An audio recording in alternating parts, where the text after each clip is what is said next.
অভিনন্দন অভিনন্দন অভিনন্দন বাংলাদেশি ক্রিকেটারদের জানাই আরো একটাবার অভিনন্দন। কেন অভিনন্দন জানাচ্ছি?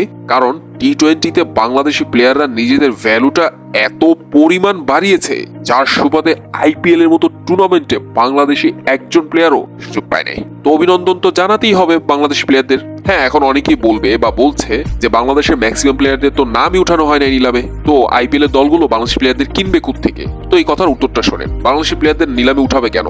বাংলাদেশি প্লেয়াররা তো টি-20তে নিজেদের ভ্যালুই ক্রিয়েট করতে পারে নাই। টি-20 যে ওরা খেলতে পারে এটার প্রমাণিত ওরা রাখে নাই। তো আইপিএল এর দলগুলো ওদের প্রতি ইন্টারেস্ট কেন দেখাবে? যার কারণে নিলামে ওদের নাম উঠানো হয় নাই। এখন কেন বাংলাদেশি প্লেয়াররা সুযোগ পায় না আইপিএল এ? এটার দুইটা কারণ। প্রথম কারণটা হচ্ছে ওই যে বললাম, বাংলাদেশি প্লেয়াররা টি-20তে তাদের ভ্যালুটা ক্রিয়েট করতে পারে না। আর দ্বিতীয় কারণ হচ্ছে আগের আসরগুলোতে বাংলাদেশি প্লেয়াররা খেলেছিল, মুস্তাফিজ খেলেছিল, সাকিবরা খেলেছিল, কিন্তু এতে লস হয়েছে দলগুলোর। তার উপর আবার আইপিএল এর দলগুলো নিজ উদ্যোগে তাসকিন শরীফুলদের ফোন দিয়ে ডাইরেক্ট সাইনিং করাতে চেয়েছিল, কিন্তু বিসিবি ছাড়পত্র না দেওয়ায় তাসকিন শরীফুল তাদেরকে হা করতে পারে নাই বা আইপিএল খেলতে পারে নাই। তো ভাই, এগুলো তাদের ইগোতে লাগে না? আইপিএল এর মতো টুর্নামেন্টের দলগুলো নিজ থেকে ফোন দেয় তাসকিন শরীফুলকে তাদের দলের হয়ে খেলার জন্য, কিন্তু তাসকিন শরীফুল যাইতে পারে না, কি বিসিবি ছাড়পত্র দেয় না। এগুলা কি তাদের ইজ্জতে লাগে না ভাই? তার উপর আবার গত আসরে চেন্নাই সুপার কিংস এর হয়ে মুস্তাফিজুর রহমান খেলেছে, কিন্তু মুস্তাফিজকে আসরের মাঝখান থেকেই দেশে নিয়ে আসা হয়েছে, নিয়ে এসে জিম্বাবুর সাথে সিরিজ খেলেছে বিসিবি। তো এইটা চেন্নাইয়ের ইজ্জতে লাগে না? শুধু ইজ্জতে লাগছে ওদের কম্বিনেশন তো নষ্ট হয়েছে। মুস্তাফিজ, পাথিরানা এদেরকে নিয়ে একটা সুন্দর কম্বিনেশন তৈরি করেছিল চেন্নাই, কিন্তু হুট করেই আসরের মাঝখান থেকে মুস্তাফিজকে নিয়ে আসা হয়, পরে ওদের কম্বিনেশন নষ্ট হয়ে গিয়েছে। তো এই সব কিছু মিলিয়ে বাংলাদেশি প্লেয়ারদের প্রতি এইবারের টুর্নামেন্টে কোনো আগ্রহী দেখায় না দলগুলো।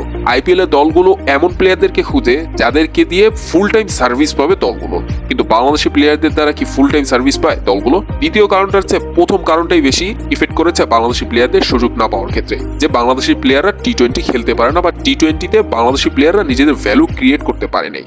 চেন্নাইয়ের মতো দল নূর আহমেদের পিছনে 10 কোটি খরচ করে, মুম্বাইয়ের মতো দল আল্লাহ গাজানফারের পিছনে 4 কোটির মতো টাকা খরচ করেছে, আজমতুল্লাহ ওমরজাইয়ের পিছনে 3 কোটি টাকা খরচ করেছে, রহমুল্লাহ গুরবাজের পিছনে প্রায় 2.5 কোটি 3 কোটি টাকা খরচ করেছে। ফজল হক ফারুকের মতো প্লেয়ার দল পেয়েছে, কিন্তু মুস্তাফিজুর রহমান দল পায় নাই। দুইজনের মধ্যে বেস্ট কে? অবশ্যই মুস্তাফিজ, কিন্তু মুস্তাফিজ দল পায় নাই, ফারুকই পেয়েছে। এখন এই মুস্তাফিজ আর ফারুকের মধ্যে যদি আপনি পার্থক্য করতে চান, তাহলে আপনি মুস্তাফিজকে আনলাকি বললেও বলতে পারেন। এখন এইখানে কেন এরকমটা করেছে দলগুলো, এই প্রশ্নের উত্তর এখন কারো কাছে নাই। এখন সবশেষে একজন ক্রিকেট ভক্ত হিসাবে আমি এতটাই লজ্জিত যা বলার মতো না। এত বছর ধরে বাংলাদেশ ক্রিকেটারে সাপোর্ট করি বা ক্রিকেটটাকে লালন করি, ক্রিকেটটাকে ভালোবাসি, কিন্তু আমাদের এই ভালোবাসাটাকে বাংলাদেশের ক্রিকেটাররা ফোন মারিয়ে দিছে। অন্যদিকে আফগানিস্তান কালকে ক্রিকেট খেলা শুরু করেছে, তাদের প্লেয়াররা নিজেদের ভ্যালুটা, নিজেদের ব্র্যান্ডটা কত উঁচু পর্যায়ে নিয়ে গিয়েছে যে আইপিএল এর মতো টুর্নামেন্টের দলগুলো তাদের পিছনে উপচে পড়ছে। মুম্বাইয়ের মতো দল, চেন্নাইয়ের মতো দল পাগলের মতো করতেছে ওদের প্লেয়ারদের নেওয়ার জন্য, আর আমাদের প্লেয়ারদের নামই উঠানো হয় না। এর যে লজ্জার বিষয় আর কিছু হইতে পারে? যখন আইপিএল এর দলগুলো আমাদের প্লেয়ারদের সম্মান দিতেছিল তখন আমরা সম্মান নেই। জানি না আমরা বাঙালি কি করতে পছন্দ করি, সম্মান দিলে তখন সম্মান নিতে চাই না, আর যখন সম্মান দেয় না তখন আবার বেশি ফালাফালি করি, বেশি সমালোচনা করি, আপসেট হয়ে যাই। আচ্ছা, সম্মান দেওয়া নেওয়া পরের বিষয়, নিজেদের ভ্যালুটা যদি ক্রিয়েট করতে পারতো বাংলাদেশি ক্রিকেটাররা, তাহলে অবশ্যই দল পেতো এবারের আসরে। কিন্তু নিজেদের ভ্যালুটা টি-20 ক্রিকেটে ক্রিয়েট করতে পারে না বাংলাদেশি প্লেয়াররা। সমস্যা নেই, বাংলাদেশি প্লেয়ারদের কি যায় আসে? এখন ঘরে বসে বসে বেসরমের মতো আফগানিস্তানি ক্রিকেটারদের খেলা দেখবে আইপিএল এ, আর কি। এরপর আবার নিজেরা যখন খেলতে নামবে তখন আবার টাট্টি করে আসবে, কিন্তু নিজেদের যে উন্নতি করা লাগবে এটার ধারে কাছেও এই আবালদের দেখবেন না কেউ।